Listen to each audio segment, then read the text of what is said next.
میرا خیال ہے کہ اس مکان کی بری ہوا نکل گئی ہے۔ اس بوڑھے نے بڑا چونکا دینے والا جواب دیا تھا۔ یہ بری ہوا سے تمہاری کیا مراد ہے؟ ابا نے اس سے حیرانگی سے پوچھا تھا۔ وہ چپ رہا، پھر ایک کمرہ دکھایا، وہ بھی خالی تھا۔ جب ہم تیسرے بڑے کمرے میں پہنچے تو وہاں خاصا اندھیرا تھا۔ کونے میں بڑی چارپائی پر ایک اچھی خاصی عمر کی بڑھیا بیٹھی ہوئی تھی۔ ہم نے اسے بغور دیکھا، یقیناً اس کی عمر اس وقت 90 برس کے پیٹے میں ہوگی۔ برف جیسے سفید بال اور اس پر جھریوں زدہ چہرے پر پلکیں بھی اجلی روئی کی مانند تھیں۔ مالکن، یہ سفیدی کرنے والے شبراتی ماسٹر آ گئے ہیں، اس بوڑھے نے معمول کے لہجے سے ہٹ کر چلاتے ہوئے کہا تھا۔ اچھا منو بابا، ذرا باورچی خانے سے موم بتی لے آؤ، وہ لائن چلی گئی ہے، پھر ان سے بات کرتی ہوں، اس بوڑھی عورت نے آہستگی سے کہا۔ لائن در حقیقت ہندوستان میں بجلی کو کہتے ہیں۔ وہ بوڑھا بابا موم بتی لے آیا، اسے جلایا تو اس کی روشنی میں وہ بڑھیا اور بھی پراسرار لگنے لگی تھی۔ جب میں نے دیوار پر اس کا سایہ دیکھا تو سچی بات ہے مجھے خوف سا آنے لگا تھا۔ بہرحال تھوڑی دیر بعد بجلی آ گئی تھی، سب کچھ نارمل ہو گیا تھا۔ میں اور ابا سارے گھر کے کام کے اخراجات اور کام کی مدت تکمیل کا حساب لگانا چاہتے تھے۔ ابا نے کہا، آپ نے گھر کی حالت تو دیکھ لی ہے، کتنی گندی ہے۔ برسوں ہو گئے ہیں اس کی چھت، دیواروں، کھڑکیوں، دروازوں کو چونا اور رنگ روغن کو دیکھے ہوئے۔ ہاں بیگم صاحبہ، نظر آ رہا ہے، لیکن میں نے گھر کی حالت جو دیکھی ہے، یہ بابا جی مجھے اوپر نیچے سے گھر دکھلا دیں تو صحیح معنوں میں آپ کو میں بتلا سکوں گا کہ اس کی سفیدی اور پینٹ میں کتنا عرصہ لگے گا۔ اور رہی بات مزدوری کی تو وہ آپ جو چاہیں گی وہ میں لے لوں گا۔ نہیں بھائی، ہم کسی کا حق نہیں مارتے، اس بڑھیا نے فوراً ہی ابا کی بات کاٹی۔ تم اس کی پرواہ نہ کرو، ہم تمہیں تمہارا پورا پورا حق دیں گے۔ ابا نے مجھے کہا تھا، بیٹا تم بیگم صاحبہ کے پاس ٹھہرو، میں ذرا کام دیکھتا ہوں۔ حالانکہ میں ان کے ساتھ رہنا نہیں چاہتا تھا، لیکن کیونکہ یہ ابا کا حکم تھا لہٰذا میں نے اس کی تعمیل کی تھی۔ در حقیقت میرے ابا بہت سخت مزاج کے تھے، وہ ہمیں جو حکم دیتے تھے اس کی تعمیل ہمارے لیے اولین فریضہ ہوتی تھی۔ میں اس بڑھیا کے پاس بیٹھا رہا اور میں نے اس کے پاس تھوڑی دیر بیٹھنے سے یہ اندازہ لگایا کہ وہ اخلاق کی بہت اچھی ہونے کے ساتھ اتنی عمر رسیدہ ہونے کے باوجود اس کی قوت گویائی اور سماعت دونوں اچھی حالت میں تھیں۔ اور پھر رفتہ رفتہ میرا خوف بھی کسی حد تک کم ہو گیا تھا۔ تھوڑی دیر بعد ابا اس بوڑھے کے ساتھ کام دیکھ کر آ گئے تھے تو انہوں نے اس بوڑھی عورت سے کہا، بیگم صاحبہ، گھر کے در و دیوار کی حالت بہت ناگفتہ بے ہے، ان کی سفیدی اور پینٹ کے کام میں کم از کم مہینہ بھر لگے گا، لیکن بہتر یہ ہے کہ آپ پہلے دیواروں وغیرہ پر جو جگہ جگہ سے پلاسٹر اکھڑا ہوا ہے اسے ٹھیک کروا لیں، اس سے سفیدی اور پینٹ اچھا ہوگا۔ ویسے آپ کی مرضی، جیسا آپ کہیں گی ویسا ہی کر لوں گا۔ اور ہاں، یہ منو بھائی کی ٹانگیں چلتے ہوئے لرزتی ہیں، کون پلاسٹر وغیرہ کے لیے مستری مزدور لائے گا اور کون ان سے کام لے گا؟ آپ ایسا کریں، مجھے مستری کی دہاڑی علیحدہ دے دیں، میں اپنی نگرانی میں آپ کا یہ کام بھی کروا دوں گا، اگر آپ کو مجھ پر اعتبار ہو تو۔ ابا نے انہیں اپنا مشورہ دیتے ہوئے کہا تھا۔ ارے بیٹا، اعتبار کی بات نہ کرنا، تم میرے بیٹے کی طرح ہو، روپے پیسے کی کون سی بات ہے؟ ایسا کرو، منو بھائی سے راج مزدوری کے لیے جتنے پیسے لینا چاہو لے لو اور میرا یہ کام کروا دو، یہ مجھ بڑھیا پر تمہارا احسان ہوگا۔ کوئی بات نہیں بیگم صاحبہ، آپ ہماری ماں کی جگہ ہیں اور میں آپ کا یہ کام کروا دوں گا۔ ویسے میں نے دیکھ لیا ہے کہ پلاسٹر صرف نیچے زیادہ اکھڑا ہوا ہے اور 1-2 دن کا ہی کام ہے۔ ابا جی نے پلاسٹر والا کام بہت اچھا اور سستا کروایا تھا اور جو پیسے بچے تھے وہ بھی منو بابا کے ذریعے واپس کروا دیے تھے، اور اس بات سے اماں جی بہت خوش ہوئی تھیں۔ ابا نے تیسرے دن مجھے اور تلواری رام کو اپنے ساتھ کام میں لگا لیا تھا۔ طے یہ ہوا تھا کہ نچلی منزل سے سفیدی اور پینٹ کا کام شروع کیا جائے۔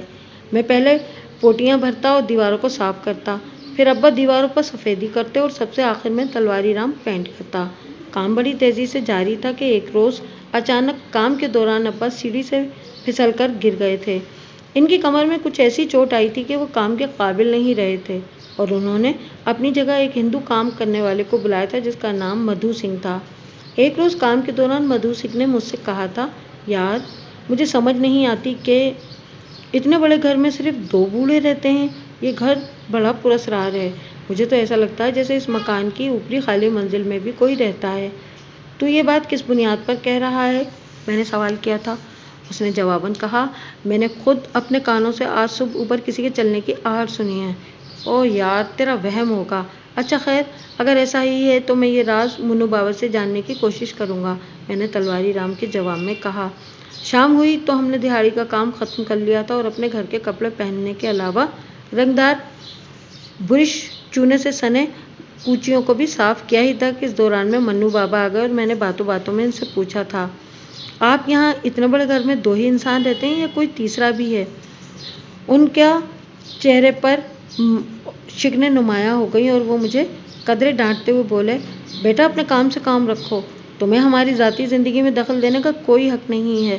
میں اپنا سا منہ لے کر رہ گیا اور پھر انہوں نے مجھے تاکید بھی کی تھی کہ تم نے کبھی کسی قیمت پر اوپری منزل کی چھت پر نہیں جانا، اور ہاں، جب پہلی 2 منزلوں کا کام ختم ہو جائے تو تمہیں کم سے کم 2 دن پہلے مجھے اس کے بارے میں بتانا ہوگا۔ سچی بات ہے، مجھے ان کی منطق بالکل بھی سمجھ میں نہ آئی، اور جب میں کام سے فارغ ہو کر گھر گیا تو وہاں میں نے چرپائی پر لیٹے چوٹوں سے کراہتے ابا کو کہا تھا، ابا مجھے اس گھر میں خوف آتا ہے، لہٰذا میں آئندہ ادھر کام کرنے نہیں جاؤں گا۔ ابا نے مجھے ڈانٹتے ہوئے کہا تھا، ارے کمبخت، میں نے اس مکان کا ٹھیکہ لیا ہوا ہے، زبان دی ہوئی ہے۔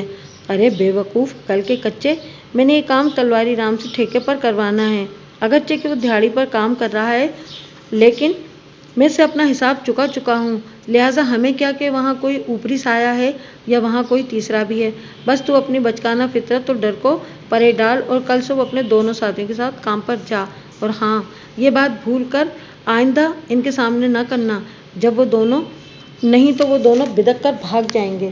2 دن بعد میں نے منو بابا سے کہا کہ مجھے چونا گھولنے کے لیے بڑا ڈرم چاہیے۔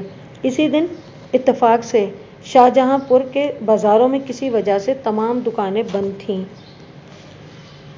بابا نے کہا، بڑا ڈرم ہمارے پاس موجود ہے، لیکن وہ سب سے اوپر والی چھت پر موجود ہے، وہاں اسٹور میں، اور وہ اتنا وزنی اور سامان میں پھنسا ہوا ہے کہ اسے نکالنے کے لیے کم سے کم 4 آدمی درکار ہوں گے، کیونکہ پہلے گودام سے دوسرا سامان نکالنا پڑے گا۔ تو پھر کیا پروگرام ہے؟ میں نے ڈرتے ہوئے کہا تھا، کیونکہ انہوں نے ہمیں خود ہی کہا تھا کہ اوپری منزل میں کسی بھی قیمت پر انہیں بتلائے بغیر نہ جائیں۔ منو بابا نے ایک لمحے کچھ سوچا اور پھر گہرا سانس کھینچتے ہوئے کہا، تم تینوں میری مدد کے لیے اوپر آؤ۔ وہ آگے آگے اور ہم ڈرتے ڈرتے ان کے پیچھے سیڑھیاں چڑھ رہے تھے۔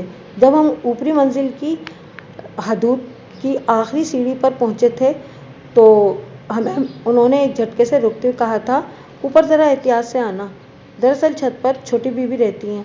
وہ چھت پر رہتی ہیں؟ تلواری رام نے منہ سے بے ساختہ یہ سوال نکلا تھا۔ تم یہاں مزدوری کرنے نہیں، شاید ہمیں کھوجنے آئے ہو۔ معافی چاہتا ہوں بزرگوں، تلواری رام نے فوراً معافی مانگ لی تھی۔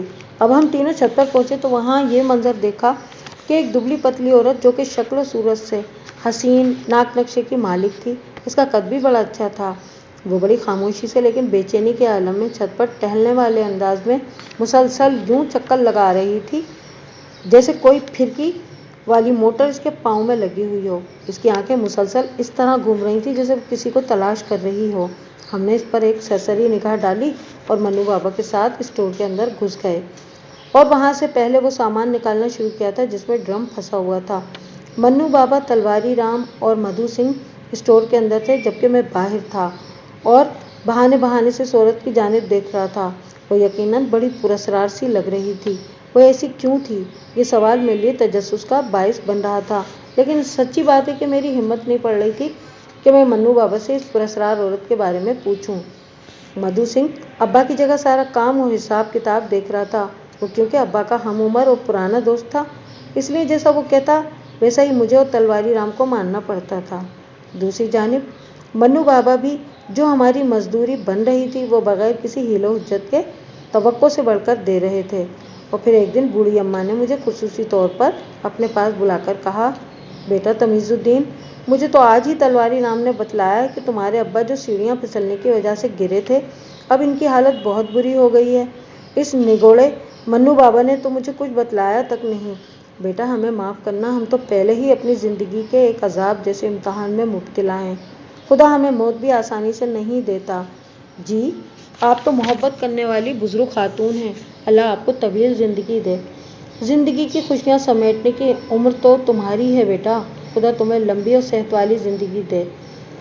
تم ایسا کرو، خدا را میری بیٹی پر بھی رحم فرمائے، دعا کرو اس بے قصور کی سزا بھی کسی طرح ختم ہو جائے۔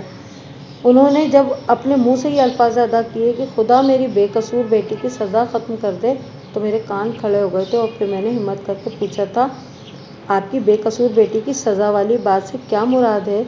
میرے سوال پر اماں مالکن نے تو پہلے چپ لگا لی تھی، پھر انہوں نے بات ٹالتے ہوئے مجھے کہا تھا کہ تم ابا کا علاج صحیح طریقے سے اچھے ڈاکٹر سے کراؤ اور خرچے کی فکر نہ کرو، بلکہ تم ایسا کرو کہ مشہور گورے ڈاکٹر ڈیفینل سے ابا کا علاج کراؤ۔ وہ بدرپور میں رہتے ہیں اور وہاں جانے کے لیے میں موٹر گاڑی کا بندوبست بھی کروا دوں گی۔ پھر انہوں نے منو بابا کو حکم دیا کہ وہ میرے ابا کے اچھے علاج کے لیے فوری اقدام کریں، اور ان کے حکم کے مطابق منو بابا نے ابا کو کرائے کی موٹر گاڑی میں بدرپور لے جا کر ڈاکٹر ڈیفینل کو بھی دکھایا، جو بڑا تجربہ کار اور سچ گو تھا۔ اس نے مجھے اور منو بابا کو ایک طرف لے جا کر صاف بتلا دیا تھا کہ سیڑھی سے گرنے کی وجہ سے بابا کی کمر کے 2 موہرے مکمل طور پر ٹوٹ چکے ہیں، اب ان کا علاج کوئی نہیں، صرف موت کا انتظار ہے، لہٰذا میں صرف اتنا ہی کر سکتا ہوں کہ ان کے لیے درد کش دوائیں تجویز کر دوں۔ ڈاکٹر کی اس بات سے مجھے بڑی ذہنی اذیت ہوئی تھی، اور پھر اپنے گھر کا کام ختم ہونے پر ہمارا تعلق ختم ہو جانے کے باوجود مالکن اماں نے صرف میرے دل کی تسلی کے لیے شہر کے اچھے سے اچھے ڈاکٹر حکیموں سے ابا کا مہنگا ترین علاج کروایا، لیکن اب ڈاکٹر ڈیفینل کا کہنا سچ ثابت ہوا کہ ابا کا علاج صرف موت ہی تھا، ابا مر گئے۔ ان کے مرتے ہی ایسا لگا جیسے ہماری زندگی کے سمندر میں مد جزر آ گیا ہو۔ میں اپنے بہن بھائیوں میں سب سے بڑا تھا، ساری ذمہ داری مجھ پر آ گئی تھی، زندگی میں آگے اندھیرا ہی اندھیرا نظر آ رہا تھا، لیکن خوش قسمتی سے یہ پریشانی وقتی ثابت ہوئی۔ ہوا یوں کہ ابا کی فوتگی کے چند روز بعد اماں مالکن منو بابا کے ساتھ موٹر گاڑی میں بیٹھ کر ہمارے گھر آئیں اور ہماری بہت ہی زیادہ مالی مدد کی، اور جانے سے پہلے میری اماں سے معافی مانگتے ہوئے بولیں، ہم تمہارے خاوند کے قاتل ہیں، کاش ہم ماسٹر شبراتی کو اپنے گھر پر چونے پینٹ کے لیے نہ بلواتے۔ انہوں نے بار بار روتے ہوئے مجھ سے معافی مانگی تھی کہ بیٹا مجھ دکھی بڑھیا کو معاف کر دینا کہ ہمارے گھر میں تمہارے نیک باپ کی بلا وجہ موت ہوئی۔ نہیں اماں، اس میں آپ کا کیا دوش ہے؟ ان کی موت آنی تھی سو آ گئی، اور ویسے بھی وہ تو سیڑھی سے پھسلنے کی وجہ سے مرے ہیں۔ نہیں بیٹا، سچ پوچھو تو تمہارے ابا کو ایک نادیدہ مخلوق نے ہم سے دشمنی میں دھکا دیا ہوگا۔ اماں جی، یہ جو آپ کافی دنوں سے عجیب سی باتیں کر رہی ہیں میری سمجھ میں نہیں آ رہی، کیا آپ کے گھر میں کوئی اوپری مخلوق ہے؟ اور آپ یہ کیوں کہتی ہیں کہ خدا ہمیں موت دے دے؟ میں نے آپ کے گھر کی تیسری منزل پر ایک پریشان حال بے چین عورت بھی دیکھی ہے، آخر یہ ماجرا کیا ہے؟ مالکن میرا سوال سن کر ایک ٹھنڈی سانس لیتے ہوئے بولی تھیں کہ بیٹا تمیز الدین، دراصل ہمارے گھر کی خوشیوں کا قاتل کوئی ایک نہیں کئی کردار ہیں، لیکن میں تمہیں اس گھر کی بربادی کی کہانی اپنی زبانی نہیں سنا سکتی، اس کی کچھ وجوہات ہیں۔ میں نے پوچھا، اماں ایسی کیا بات ہے کہ آپ مجھے کہانی سنانے سے گریزاں ہیں؟ بس بیٹا کچھ عمروں اور نعتوں کا فرق اور تقدس والی مجبوری ہے جو تمہیں تمہارے دل کے اندر اٹھنے والے سوالات کا جواب نہیں دے سکتی۔ تم میرے گھر کی کہانی اپنے باپ کی موت کا کارن منو بابا سے سن لینا۔ منو بابا نے مجھے یہ کہانی سنائی اور کہا کہ تمیز الدین چلو میرے ساتھ اوپری منزل پر، میں تمہیں کہانی سناتا ہوں۔ اور جب میں ان کے ساتھ چھت پر پہنچا تو وہاں اس عورت کو اسی طرح بے چین مسلسل ٹہلتے ہوئے دیکھا تھا، اس کے چلتے قدموں میں ایک لمحے کے لیے بھی وقفہ نہ آتا تھا۔ میری نگاہیں اس عورت کے خبط الحواس سراپے کا طواف کر رہی تھیں کہ منو بابا نے میری توجہ اپنی جانب مبذول کرائی اور کہا کہ میں کبھی کسی قیمت پر اس گھر کے تاریک گوشوں سے پردہ نہ اٹھاتا، لیکن مالکن کے حکم نے مجھے اپنی زبان کھولنے پر مجبور کر دیا ہے۔ بیٹا تم جو یہ سناٹوں سے بھرا پراسرار گھر اور اس ٹہلتی خاموش لڑکی کو دیکھ رہے ہو، یہ پہلے ایسی نہ تھی، یہ تو بہت شوق و چنچل ایم اے پاس پڑھی لکھی باشعور لڑکی تھی، اور اس گھر میں تو خوشیاں رقص کرتی تھیں۔ اس لڑکی کا نام رانی ہے، یہ اپنی بڑی بہن پروین کے بعد دوسرے نمبر پر تھی۔ ان دونوں سے پہلے ان کے باپ سیٹھ اسماعیل کی اولادیں پیدا ہو کر جوانی کی حدود کو چھونے سے پہلے ہی راہی ملک عدم ہو گئی تھیں۔ بہرحال اس گھر میں 3 بھائی رہا کرتے تھے۔ ان تینوں بھائیوں میں اس کا باپ سیٹھ اسماعیل سب سے بڑا، دوسرا چھوٹا مختار اور تیسرا حکیم الدین۔ حکیم الدین کے بیٹے رؤوف سے رانی کی منگنی ہوئی تھی۔ تینوں بہن بھائی اور بھاوجوں میں بڑا اتفاق تھا۔ یہی وجہ تھی کہ تینوں نے فیصلہ کیا تھا کہ اپنے بچوں کی شادیاں آپس میں کر لیں گے، اور پھر ایسا ہی ہوا۔ پروین نے جب ایف اے کیا تو اس کی شادی طفیل سے ہو گئی، جبکہ رانی کی شادی اس لیے رکی ہوئی تھی کہ اس کا منگیتر انگلینڈ میں پڑھ رہا تھا۔ اسی دوران مختار یعنی پروین کے سسر کو بمبئی میں اچھا مکان مل گیا تھا، لہٰذا پروین کو وہاں جانا پڑا۔ ادھر رانی نے بھی اپنی تعلیم کو جاری رکھا تھا اور ایم اے کرنے کے بعد وہ لیکچرار بننا چاہتی تھی۔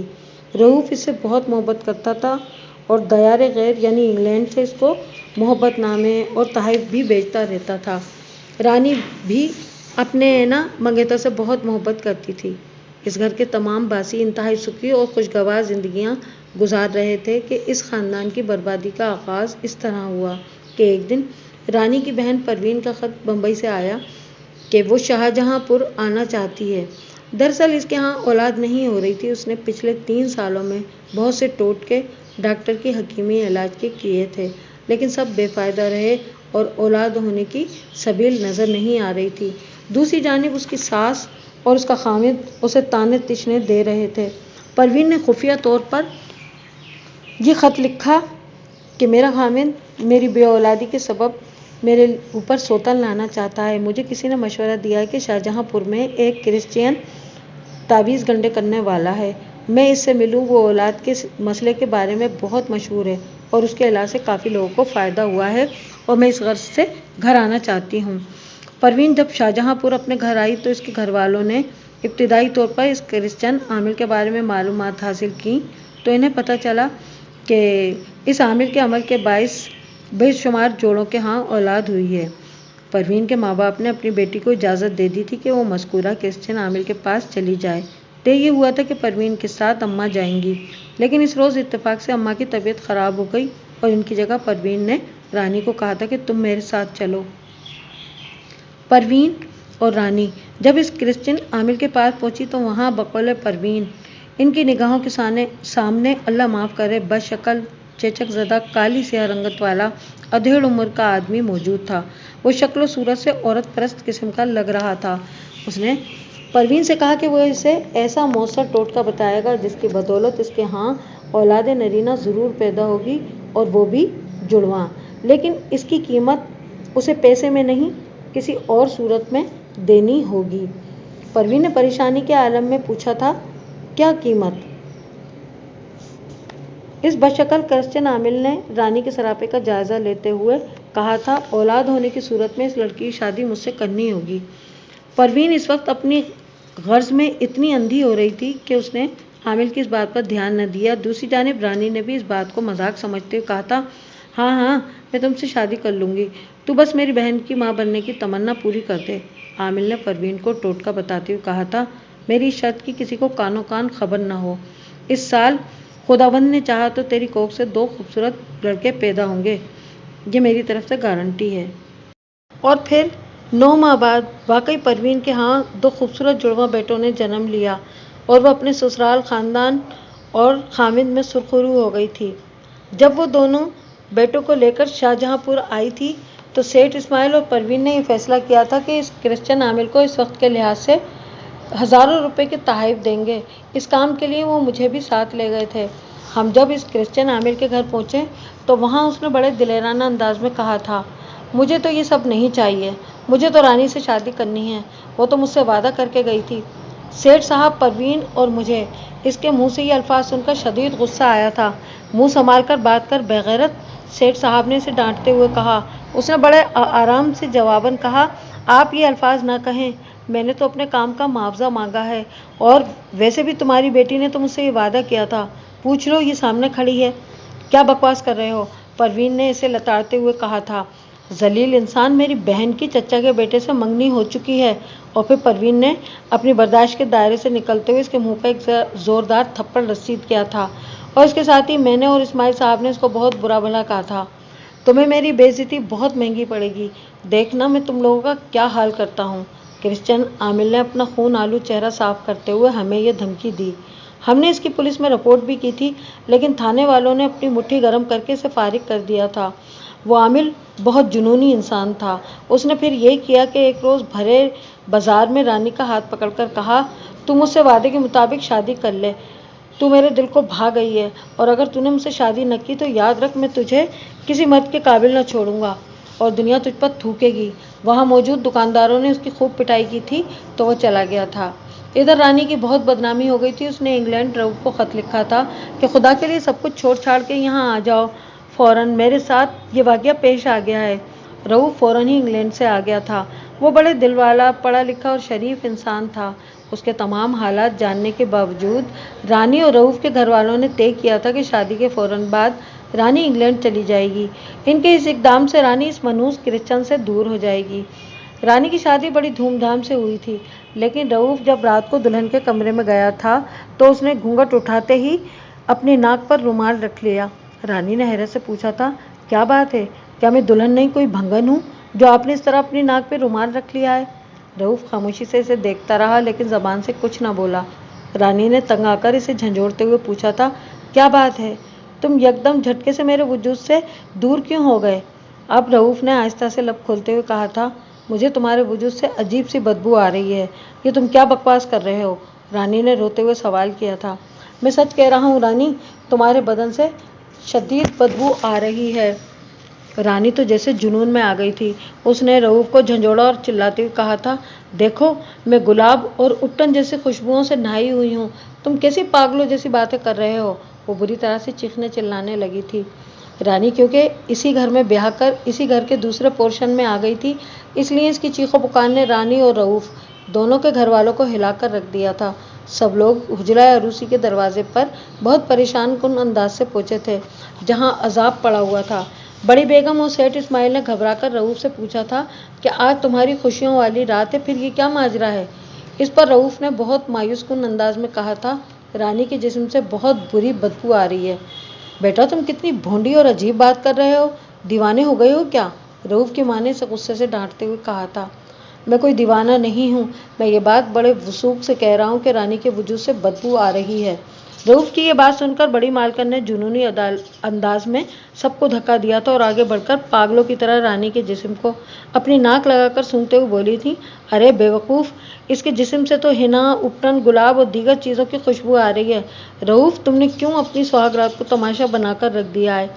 نہیں نہیں، میں سچ کہہ رہا ہوں۔ رؤف اب بھی اپنی بات پر قائم تھا۔